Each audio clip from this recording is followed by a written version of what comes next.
Okay, so in this video, we're going to look at this question being asked in the audio shared.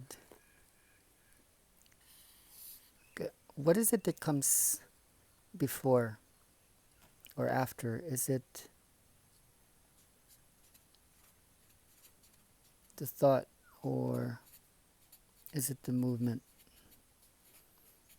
There is something about the inner dance that bears certain paradoxes. And it's inside this question. When people go into this inner dance, sometimes the movement precedes the thought. It's almost like the body knows something before the thought arrives. I'd like to look at different drawings to help us understand the nature of these two. I'd like to look at an Eastern explanation, and then I'd like to explore a Western structural understanding. Maybe we can start with how the ancient Chinese might understand the movement as opposed to the thought. When we look at the ancient Chinese word named yin, yin basically means inner, so that which is inside, and the movement, that which is moving. And when we look at yang,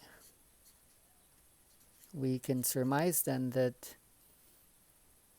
that which is not inside and that which is moving is like an outer. And I can't fit it here, so let me put it outside because it's outer anyway. So there's a conversation between the inner movement and the outer stillness. This is somehow the yin and yang brings into conversation.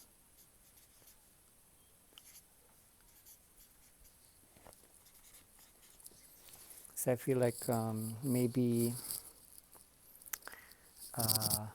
there's a connection between these two, and maybe what brings them together somehow isn't so much yin becoming more prominent. We're not here to settle that the inner and the movement is higher than the outer and what is still.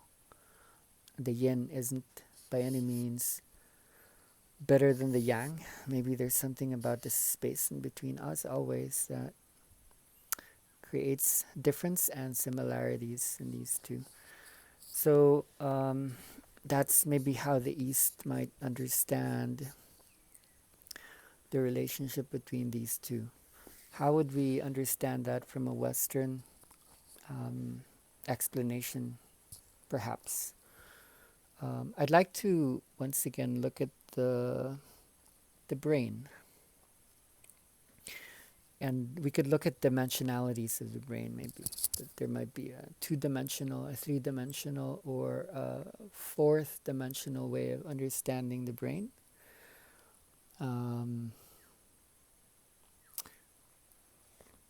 Some of the earlier understandings began with the division of the two, that according to the work of Roger Sperry and Michael Gazzaniga, that there is a left and there's a right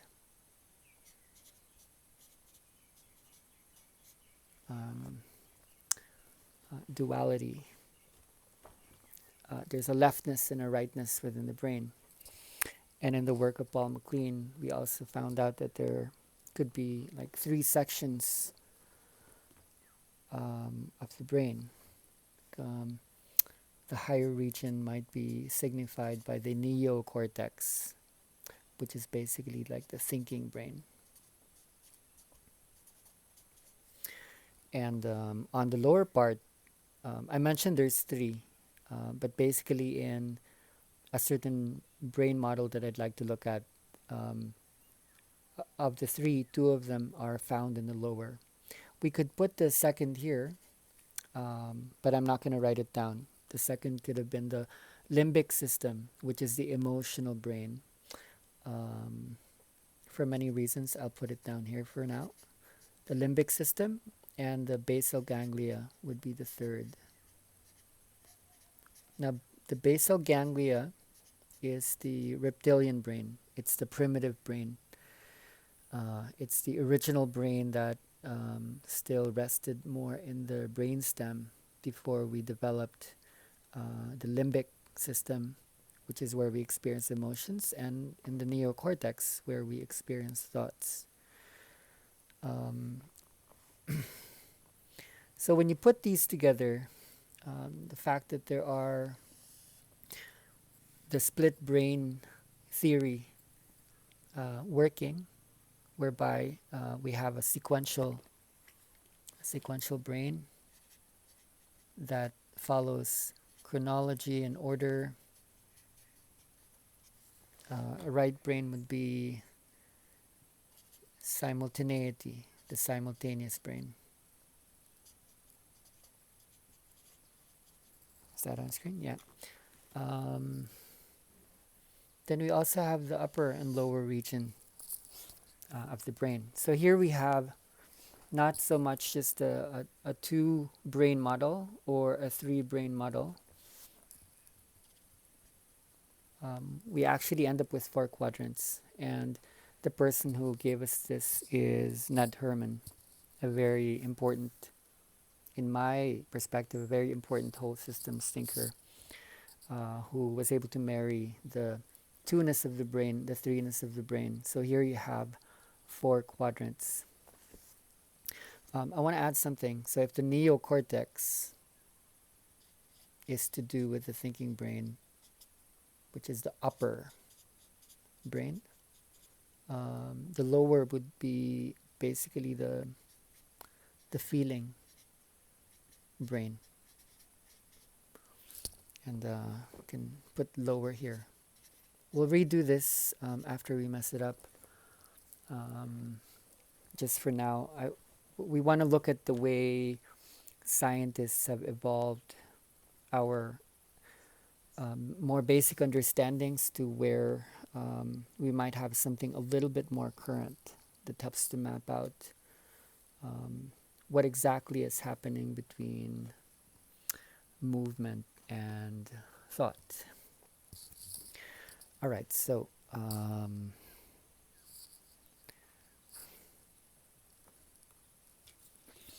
let's look at what Ned Herman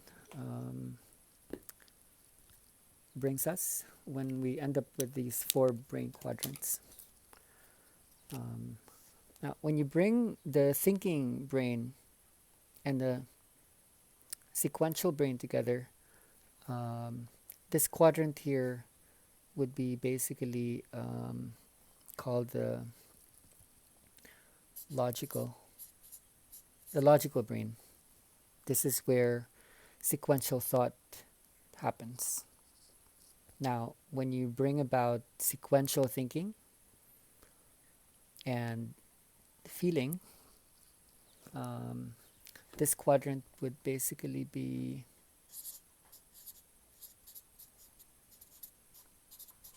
the organizing brain. You know, there's still feeling there, but in a way that brings the many phenomena, the many thoughts, the many feelings into order. Now, the inner dance basically happens actually here. When you look at the simultaneous brain, the right brain, the brain that's non-linear, the brain that's non-verbal, the brain that's non-chronological, and the brain that's also lower, which is feeling-based, which is body-based. The name for this is basically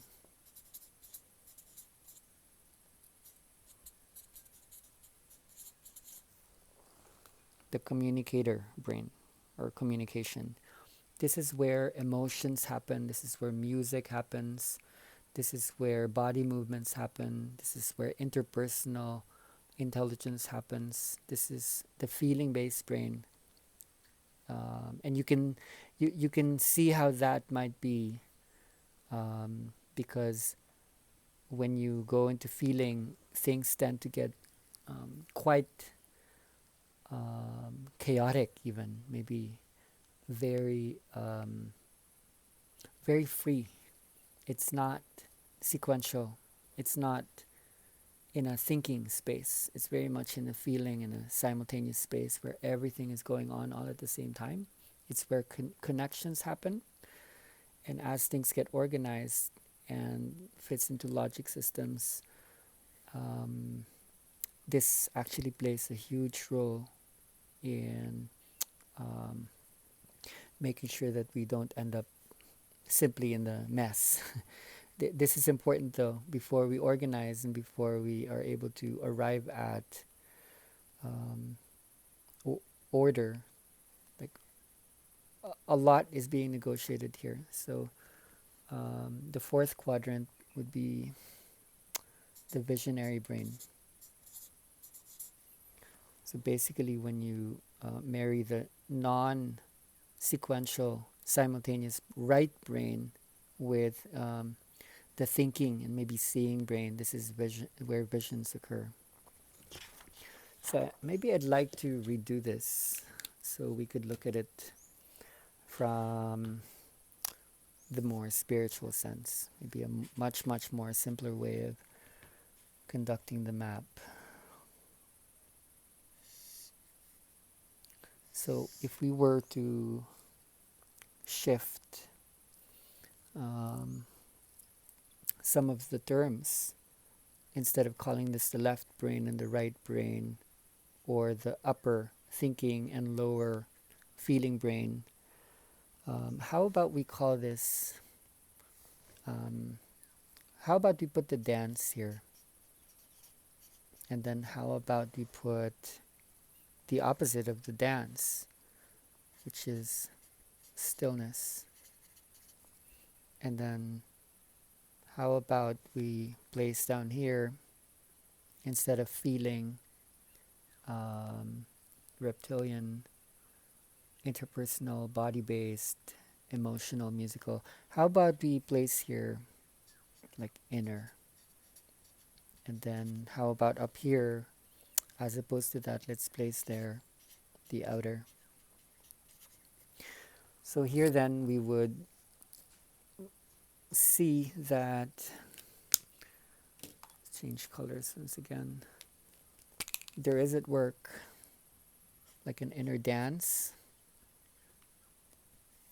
and then we have here at work like an inner stillness, and then we have here at work like an outer stillness, almost like we're given like an operating system within thinking process. And here we would have the outer dance.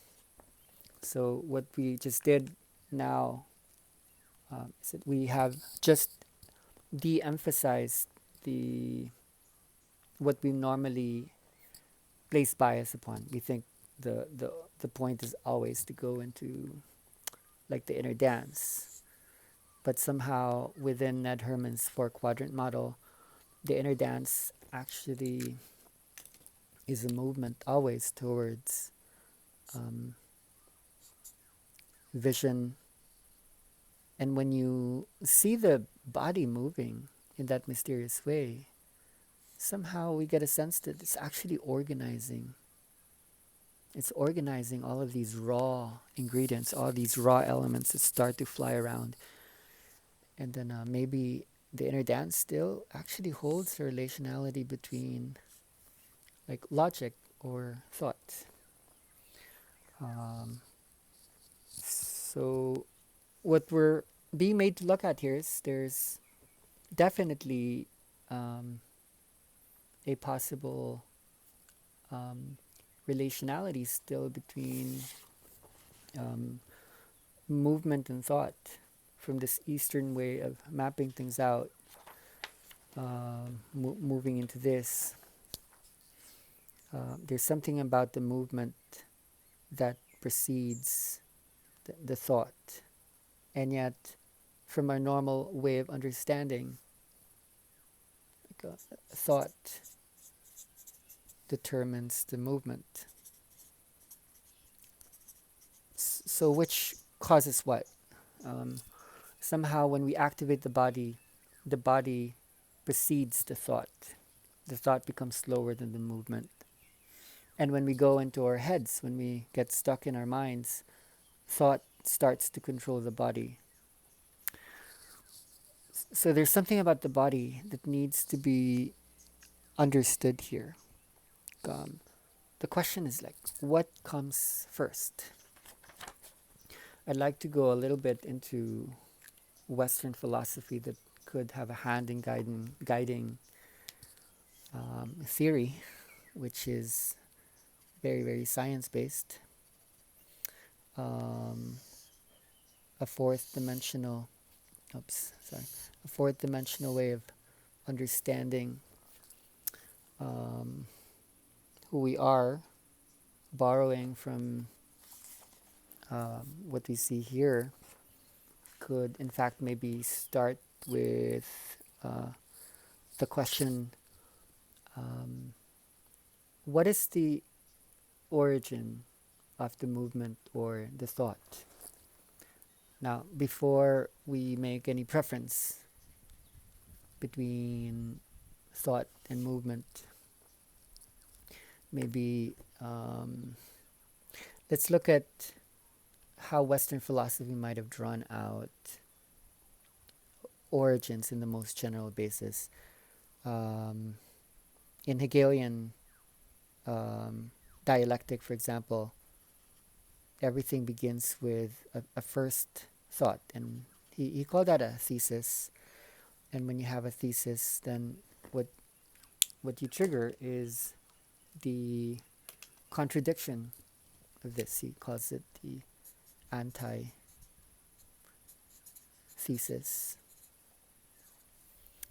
And so from there, you have a dimensionality of a two-ness that starts from a one.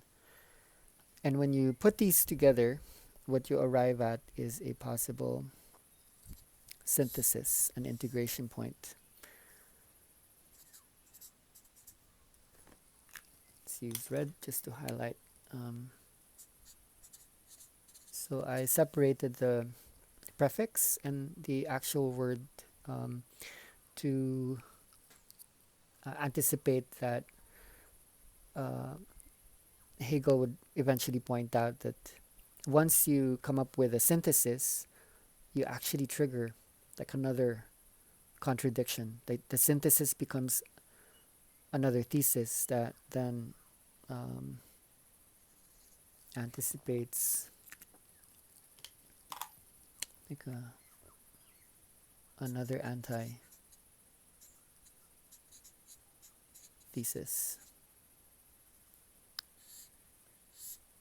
And so on and so forth. It just keeps on triggering light to the dark, or night to the day, or the masculine to the feminine, in a never-ending cycle of triangulation.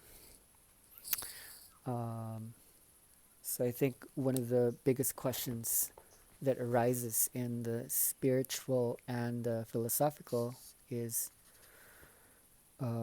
what is the chicken and egg in all this? Like where did it all start? What is the beginning? Like what is the origin of all movements and of all thoughts?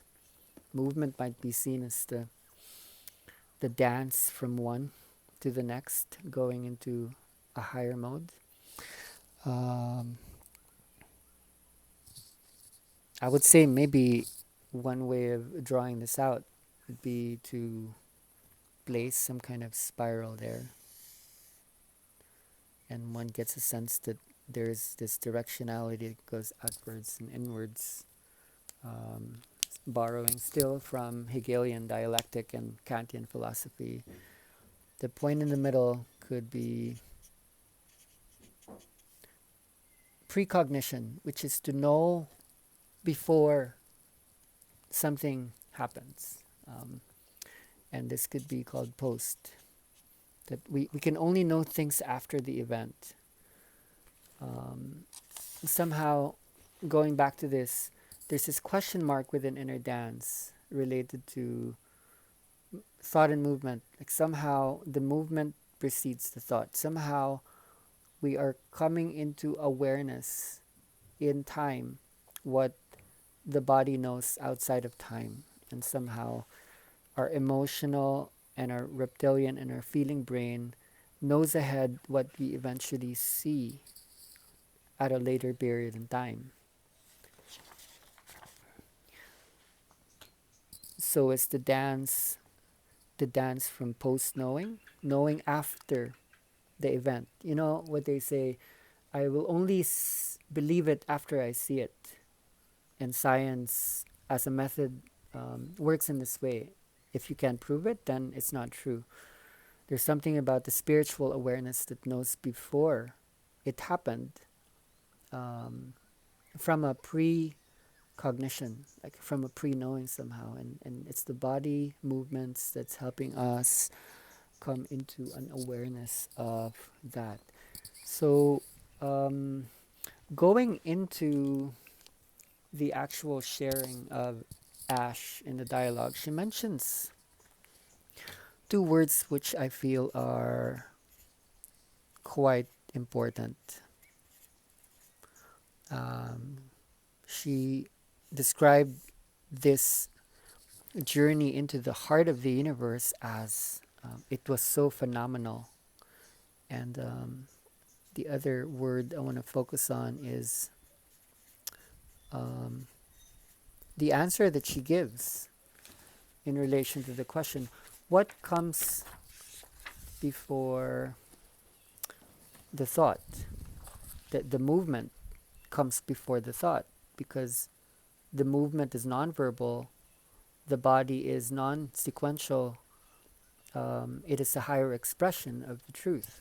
But then when asked the question, what comes before the movement, she carefully wondered, something comes before the movement, because the movement is still an expression of something that comes before the movement.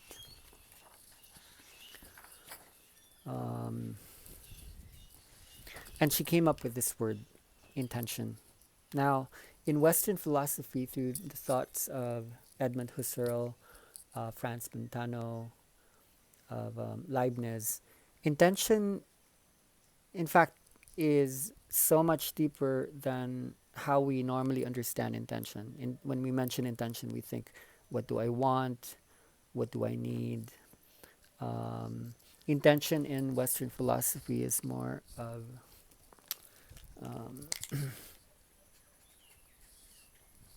unintentionality.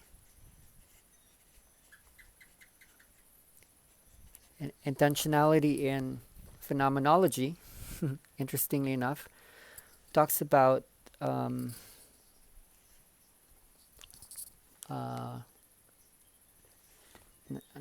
talks about it asks the question like, what is the smallest point? If there was the smallest, most irreducible point, so let's say you take a circle and you divide that, you reduce it into, and then you reduce the circle, and then you keep reducing, and then you reduce that in half again.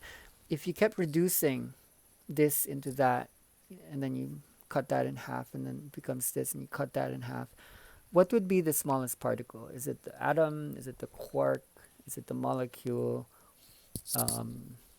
What is the smallest thought that might precede all the other possible movements? Now, when you look at this diagram, it doesn't actually conform with the inner dance, because in many ways, something precedes all the movements and all the thoughts, which is which could very well be what was the original original thought. Is there such a thing as the original thought, or maybe even the original thinker?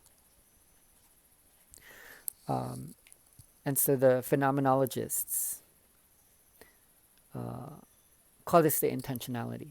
Okay, it's the smallest possible molecule, and the specific term um, Franz Brentano used, no, it was Leibniz, used to describe that was the monad. Okay, the monad was the smallest point. Like if you kept dividing that and dividing that and dividing that, you would end up with a monad. And this is a very ancient question. In Since antiquity, people have asked, like, what could be the smallest thing? So, in fact, maybe we have to invert this triangle, so that instead of things having have started from like a point that triggers like a contradiction that arrives at a synthetic point, like a synthesis, what if prior to the duality of thesis and antithesis, what if there was in fact like a precognition, what's called an a priori knowing, a knowing before the divergence, so that maybe synthesis and thesis, no, antithesis and thesis actually rests here. Um, so somehow we think of a possible grid um, within this that um, helps us to imagine the nature of the universe and the nature of our consciousness. I actually love these terms because what began in Africa and started to move in migratory pathways across the earth is wordplay. The nomadic lifestyle speaks about like movement. It speaks about movement. That is the opposite of the monadic part of us. That's the origins, the still point, the thing in the middle. Um, Phenomenology as a philosophical project is really important, primarily because it's the branch of the sciences of the mind that thinks about how we might arrive at a middle place, like if this is the heart of us. Okay, let's go back to this. Um, it, no, sorry, it's here. What is not inside or outside? What is not stagnant or still or stuck and moving? Like if you're not just a dance, and if you're not just a rock, if you're not just inside or outside, how are you this thing in the middle? Like, how are you monadic in that sense? Like, how are you the intentionality, the original thinker, the original thought, the original dream of the universe, which you are returning to in these dream states, these psychedelic inner dance, cathartic states that might have needed to walk around the earth to collect phenomenon. And phenomenon could either be emotional or it could be thoughts. So the very project of phenomenology deals with what is called the bracketing experience. To bracket means to erase all of the judgments.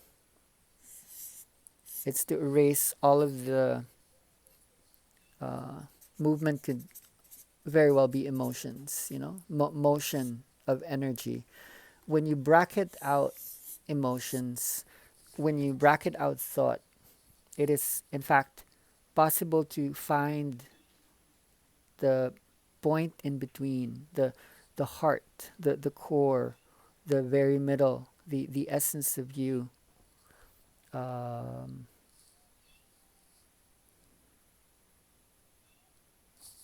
so I just would want to share these mappings to help you think about